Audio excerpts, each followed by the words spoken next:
Welcome. Today we are so excited to share 10 tips to make your holidays as sensory friendly as possible. Okay, so we're just gonna jump right in. Number one is to keep the routine as consistent as possible. Now, we know with the holidays, it's not ever possible to keep everything the same because everything changes during the holidays. But if you can keep one or two things of your child's routine the same, say the morning routine or the evening routine, then that will just help them feel a little bit more safe and secure as everything else is changing throughout the days. Yes. Number two, we are going to try our best to avoid inflammatory foods. So that means things like gluten, dairy, soy, food dyes.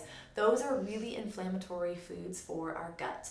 Now, if your child has sensitivities to these foods, you already are aware of it, you want to make sure that you're trying to steer clear of these foods as much as possible. No, it's not a perfect recipe, but definitely want to try your best to steer clear.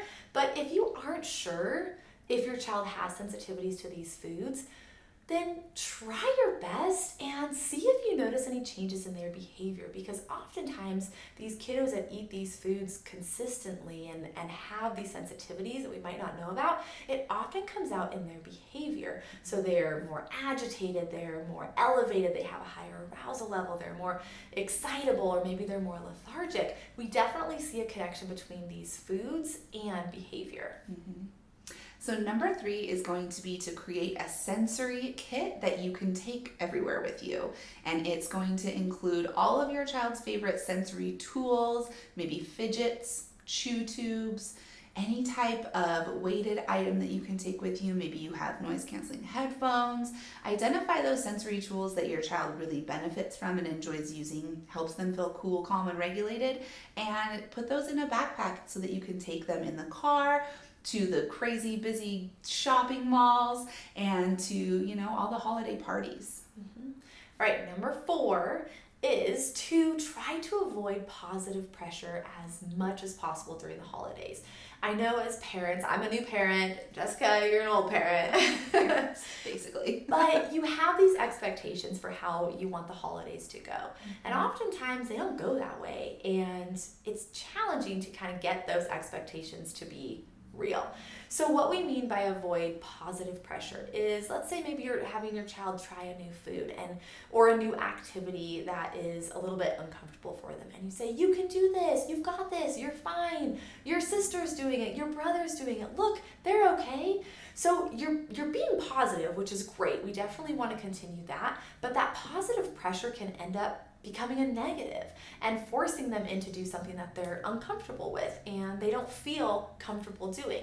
So try to avoid that positive pressure. Instead of saying, you can do this, you got this, you're fine, you're okay, your sister's doing this, your brother's doing this, try saying something like, how do you feel about this? What do you notice? How are you feeling? And just try to ask them questions to kind of gauge where they're at on the activity or the food, and let them participate as they're comfortable. Yes. Now, number five goes right along with that, and respect your child's boundaries and their sensory preferences. So in that same situation, if your child feels uncomfortable doing said activity, go ahead and respect that boundary. Allow them to say no, allow them to take a break if they're overstimulated, and just be aware that your child is a human being and has all of these same thoughts and feelings that might be a little bit different from yours, and that's okay.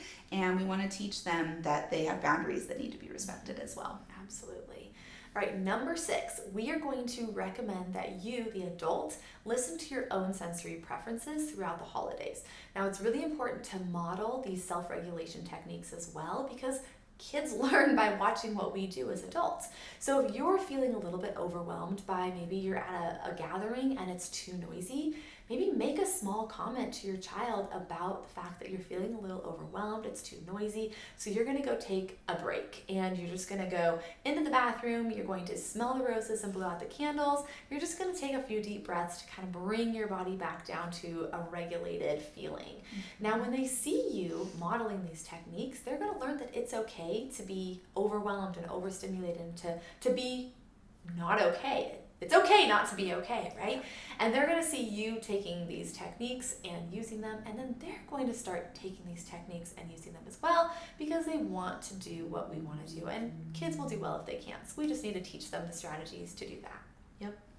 Okay, number 7 is going to create and use a visual tool to help your child identify how they're feeling. We love the zones of regulation, and if you're not familiar with it, just Google it. You'll find it. It's a great tool to learn about and to help your child identify their emotions and their feelings.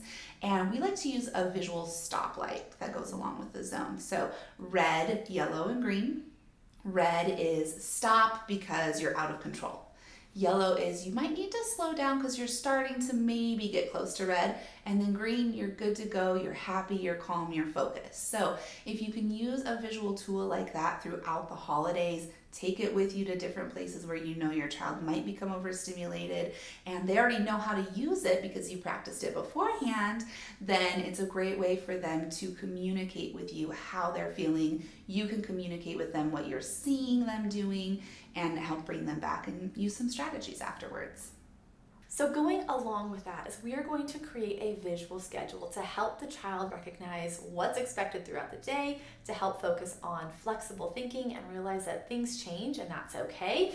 So using a visual schedule would look like something, you have a morning activity, you have your afternoon activity, a lunch activity, and you go through the different sequences of those visual activities that you're doing. But some kiddos need a little bit more structure during one activity. So maybe they struggle with just getting dressed in the morning. So on your visual schedule, you have the steps that they're required to do in order to get dressed in the morning. So it definitely depends on where your child's level is at for what their visual schedule will help and what to put on it. So modify it as needed, but just know that having visuals make a huge difference for kiddo success, for their understanding of what's expected, and for their organization of behavior as well. So much. We love visuals so much. Okay, so we're on number 9, and number 9 is going to be to create a sensory diet.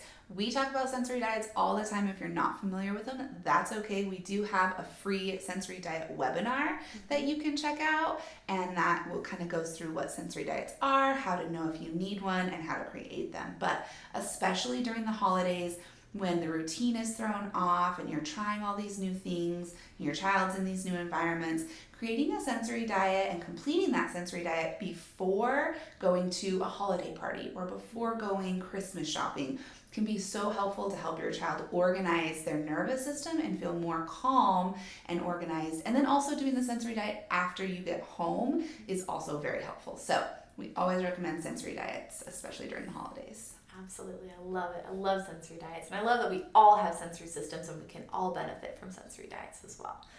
Number 10, we are going to create a visual cue or a verbal cue, signaling that your child needs to take a break, that you need to help them take a break, whatever it is, but have a cue that's practiced beforehand.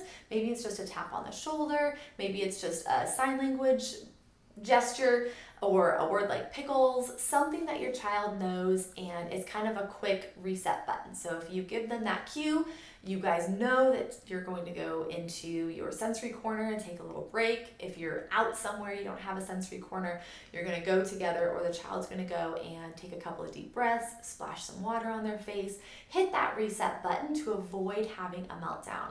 Because we want to remind them that we don't want them to have a meltdown.